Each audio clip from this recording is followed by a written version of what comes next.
ছাত্রছাত্রীরা তোমরা কেমন আছো? আশা করি তোমরা সবাই ভালো আছো। তোমরা সবাই ভালো থাকবে। ভিডিওটা শুরু করার আগে তোমাদেরকে বলি, তোমরা যারা এই চ্যানেলে নতুন আছো তারা অবশ্যই ভিডিওটিকে সাবস্ক্রাইব করবে। ভিডিওটি ভালো লাগলে তোমরা অবশ্যই সকলকে শেয়ার করবে। ১ নম্বর প্রশ্ন, ঠিক শব্দটি বেছে নিয়ে বাক্যটি আবার লেখো। ১ নম্বর প্রশ্নের উত্তর হবে, আকাশের দিকে তাকালে তুমি দেখো মেঘ রোদ্দুর। ২ নম্বর প্রশ্নের উত্তর হবে, হিমালয় ছাড়া ভারতবর্ষের আরও একটি পর্বতের নাম হল আরাবল্লী। ৩ নম্বর প্রশ্নের উত্তর হবে, এক রকমের হাঁসের নাম হল বালি হাঁস। ৪ নম্বর প্রশ্নের উত্তর হবে, পাখির ডানার শো শো শব্দ শোনা যায়। ২ নম্বর প্রশ্ন, ক এর সঙ্গে খ স্তম্ভ মিলিয়ে লেখো। বরফ হবে হিমানি, বুনো হবে বন্য, কুড়ি হবে কলি, চঞ্চল হবে অধীর, আরম্ভ হবে শুরু। ৩ নম্বর প্রশ্ন, সঙ্গী ওং যোগ গ এমন ওং গ রয়েছে এরকম ৫টি শব্দ লেখো। উত্তর, সঙ্গী ওং যোগ গ এমন ওং গ রয়েছে এরকম ৫টি শব্দ, গঙ্গা, বঙ্গ, মঙ্গল, আঙ্গুল, অঙ্গ। ৪ নম্বর প্রশ্ন, ঘটনাক্রম সাজিয়ে লেখো। উত্তর, ১ নম্বরের টা হবে ৪ বুনো হাঁস দক্ষিণ দিকে উড়ে যেত। ২ নম্বরের টা হবে ৪ হাঁসের ডানা জখম হল। ৩ নম্বরের টা হবে ৪ আরেকটা বুনো হাঁসও নেমে এসে এটার চারদিকে উড়ে বেড়াচ্ছে। ৪ নম্বরের টা হবে ৪ সারা শীত কেটে গেল। ৫ নম্বরের টা হবে ৪ দেশে ফিরে ওরা বাসা বাঁধবে, বাচ্চা তুলবে। ৫ নম্বরের প্রশ্ন, শূন্যস্থান পূরণ করো। ৫ উত্তর হবে, লাডাখের একটা বরফে ঢাকা নির্জন জায়গাতে আমাদের জোয়ানদের একটা ঘাঁটি ছিল। ৫ উত্তর হবে, জোয়ানদের মুরগি রাখার খালি জায়গা ছিল। ৫ উত্তর হবে, আস্তে আস্তে হাঁসের ডানা সারল। ৫ উত্তর হবে, দলে দলে বুনো হাঁস তীরের ফলার আকারে কেবলই উত্তর দিকে উড়ে চলেছে। ৫ উত্তর হবে, ন্যাড়া গাছে পাতার আর ফুলের কুড়ি ধরল। ৬ নম্বরের প্রশ্ন, শব্দঝুড়ি থেকে বিশেষ্য ও বিশেষণ আলাদা করে লেখো। বিশেষ্য হবে, লাডাখ, শীতকাল, বরফ, তাঁবু, সঙ্গী। বিশেষ্য কাকে বলে? বিশেষ্য হল সেই শব্দ যা দ্বারা কোনো ব্যক্তি, বস্তু, স্থান, প্রাণী বা ভাবের নাম বোঝায়। যে কোনো কিছুর নাম বোঝায় যে শব্দ, তাকে বিশেষ্য বলে। বিশেষণ হবে, বুনো, জখম, গরম, ন্যাড়া, নির্জন, বেচারি, চঞ্চল। বিশেষণ কাকে বলে? বিশেষণ হল সেই শব্দ যা বিশেষ্যের গুণ, দোষ, সংখ্যা, পরিমাণ বা অবস্থা বোঝায়। উদাহরণ, ভালো ছেলে, লাল ফুল, ৫টি বই, অনেক জল। ভালো, লাল, ৫টি, অনেক, এগুলো বিশেষণ, কারণ এগুলো বিশেষ্যের গুণ বা পরিমাণ বোঝাচ্ছে। ৭ নম্বরের প্রশ্ন, ক্রিয়ার নিচে দাগ দাও। ক্রিয়া কি? ক্রিয়া হল সেই শব্দ যা দ্বারা কোনো কাজ করা, হওয়া বা অবস্থার প্রকাশ বোঝায়। উদাহরণ, খায়, যায়, লিখছে, ঘুমায়, আছে। অর্থাৎ, যেসব শব্দ দ্বারা কোনো কাজ বা অবস্থা বোঝায় তাকে ক্রিয়া বলে। ৭ বাড়ির জন্য ওদের মন কেমন করত? ৭ উত্তর হবে, করত, মন কেমন হওয়ার অবস্থা বোঝাচ্ছে, অবস্থা।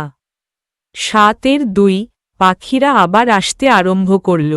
৭ উত্তর হবে, করল, কাজ শুরু করা বোঝাচ্ছে, কাজ। ৭ দেশে ফিরে ওরা বাসা বাঁধবে। ৭ উত্তর হবে, বাঁধবে, বাসা তৈরি করা বোঝাচ্ছে, কাজ। ৭ সেখানে বুনো হাঁসরা রইল। ৭ উত্তর হবে, রইল, থাকা বা অবস্থান করা বোঝাচ্ছে, অবস্থা।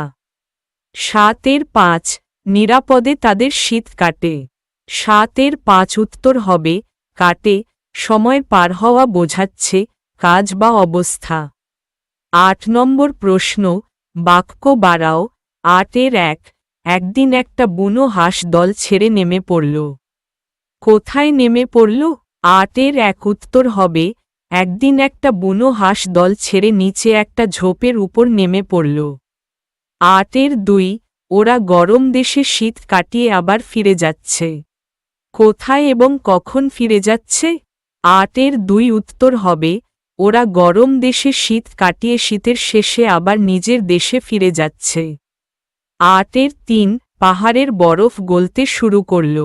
কোথাকার পাহাড়? 8-3 উত্তর হবে লাদাখ অঞ্চলের নিচের দিকের পাহাড়ের বরফ গলতে শুরু করল। 8-4 আবার ঝোপঝাপ দেখা গেল। কেমন ঝোপঝাপ? 8-4 উত্তর হবে আবার সবুজ ঝোপঝাপ দেখা গেল। 8-5 গাছে পাতার আর ফুলের কুঁড়ি ধরল। কেমন গাছে? 8-5 উত্তর হবে ন্যাড়া গাছে পাতার আর ফুলের কুঁড়ি ধরল। 9 নম্বর প্রশ্ন, বাক্য রচনা করো। রেডিও, চিঠিপত্র, থরথর, জোয়ান, তাঁবু। উত্তর রেডিও। দাদু প্রতিদিন সকালে রেডিওতে খবর শোনেন। চিঠিপত্র, পুরনো দিনের চিঠিপত্র পড়ে অনেক স্মৃতি জেগে ওঠে।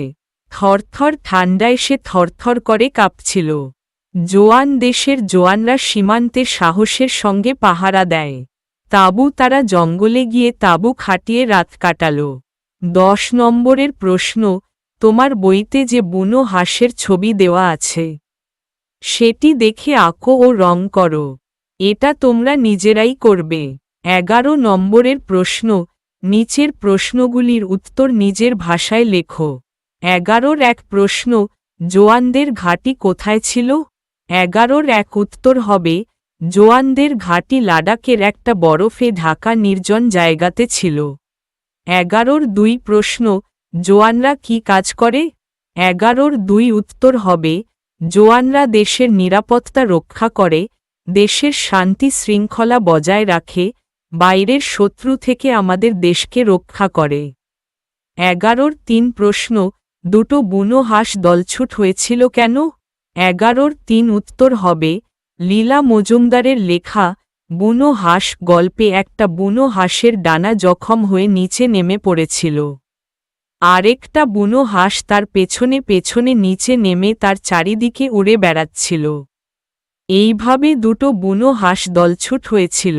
11-4 প্রশ্ন, বুনো হাঁসেরা জোয়ানদের তাঁবুতে কি খেত? 11-4 উত্তর হবে বুনো হাঁসেরা জোয়ানদের তাঁবুতে খেত টিনের মাছ, তরকারি, ভুট্টা, ভাত, ফলের কুচি। 11-5 প্রশ্ন, হাঁসেরা আবার কোথায়, কখন ফিরে গেল? 11-5 উত্তর হবে বুনো হাঁসেরা আবার শীতের শেষে নিজেদের দেশে ফিরে গেল। 11-6 প্রশ্ন, এমনি করে সারা শীত দেখতে দেখতে কেটে গেল, কেমন করে সারা শীত কাটল? এরপর কি ঘটনা ঘটল? 11-6 উত্তর হবে লীলা মজুমদারের লেখা বুনো হাঁস গল্পে। তখন শীতের শুরু। আহত ও আর একটি বুনো হাঁস জোয়ানদের তাঁবুতে থাকে সারা শীতকাল। আস্তে আস্তে হাঁসের ডানা সারল। সে একটু একটু করে উড়তে চেষ্টা করত। তাঁবুর ছাদ অবধি উঠে ধূপ করে পড়ে যেত।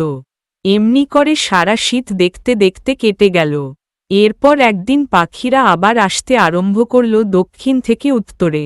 হাঁসরা তাঁবুর বাইরে চড়ত আর মাথার উপর দিয়ে হাঁসের দল গেলেই চঞ্চল হয়ে উঠত।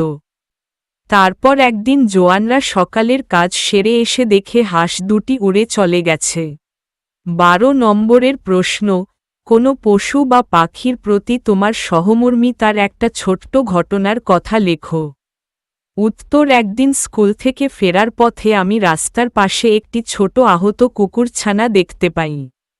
তার পায়ে আঘাত লেগেছিল এবং সে খুব কষ্টে ছিল। আমি তাকে একটু জল খেতে দিই এবং বাড়ি থেকে কিছু খাবার এনে খাওয়াই। তারপর বাবার সাহায্যে তাকে কাছের পশু চিকিৎসকের কাছে নিয়ে যাই। কয়েকদিন পর সে সুস্থ হয়ে ওঠে। সেই দিন আমি বুঝতে পারি পশু পাখির প্রতিও আমাদের দয়া ও সহমর্মিতা দেখানো উচিত। লীলা মজুমদার ১৯০৮ সালে জন্মগ্রহণ করেন এবং ২০০৭ সালে মারা যান। জন্ম কলকাতায়, জ্যাঠামশাই উপেন্দ্রকিশোর রায়চৌধুরীর বাড়িতে। বাবা প্রমোদারঞ্জন রায়, বনের খবর বইয়ের লেখক। শৈশব কেটেছে শিলং পাহাড়ে। ১৯২০ সাল থেকে কলকাতায়। সারাজীবন সাহিত্যচর্চাই তার সঙ্গী ছিল। প্রথম ছোটদের বই বদ্রীনাথের বড়ি। অন্যান্য বিখ্যাত উল্লেখযোগ্য গ্রন্থ পদিপিসির বর্মি বাক্স, হলদে পাখির পালক, টং লিং মাকু। ছোটদের জন্য সন্দেশ পত্রিকার যুগ্ম সম্পাদক ছিলেন বহুকাল। বহু পুরস্কারে সম্মানিত, যার মধ্যে রয়েছে রবীন্দ্র পুরস্কার, আনন্দ পুরস্কার, ভারতীয় শিশু সাহিত্যের পুরস্কার। তার লেখা গল্পস্বল্প বই থেকে বুনো হাঁস গল্পটি নেওয়া হয়েছে। নিচে কিছু প্রশ্নের উত্তর দেওয়া হল। ১৩-র এক প্রশ্ন, লীলা মজুমদারের জন্ম কোন শহরে? উত্তর, লীলা মজুমদারের জন্ম কলকাতা শহরে। ১৩-র ২ প্রশ্ন, তার শৈশব কোথায় কেটেছে? উত্তর, তার শৈশব শিলং পাহাড়ে কেটেছে। ১৩-র ৩ প্রশ্ন, ছোটদের জন্য লেখা তার দুটি বইয়ের নাম লেখো। উত্তর, ছোটদের জন্য লেখা তার দুটি বইয়ের নাম হল বদ্রীনাথের বড়ি ও গল্পস্বল্প।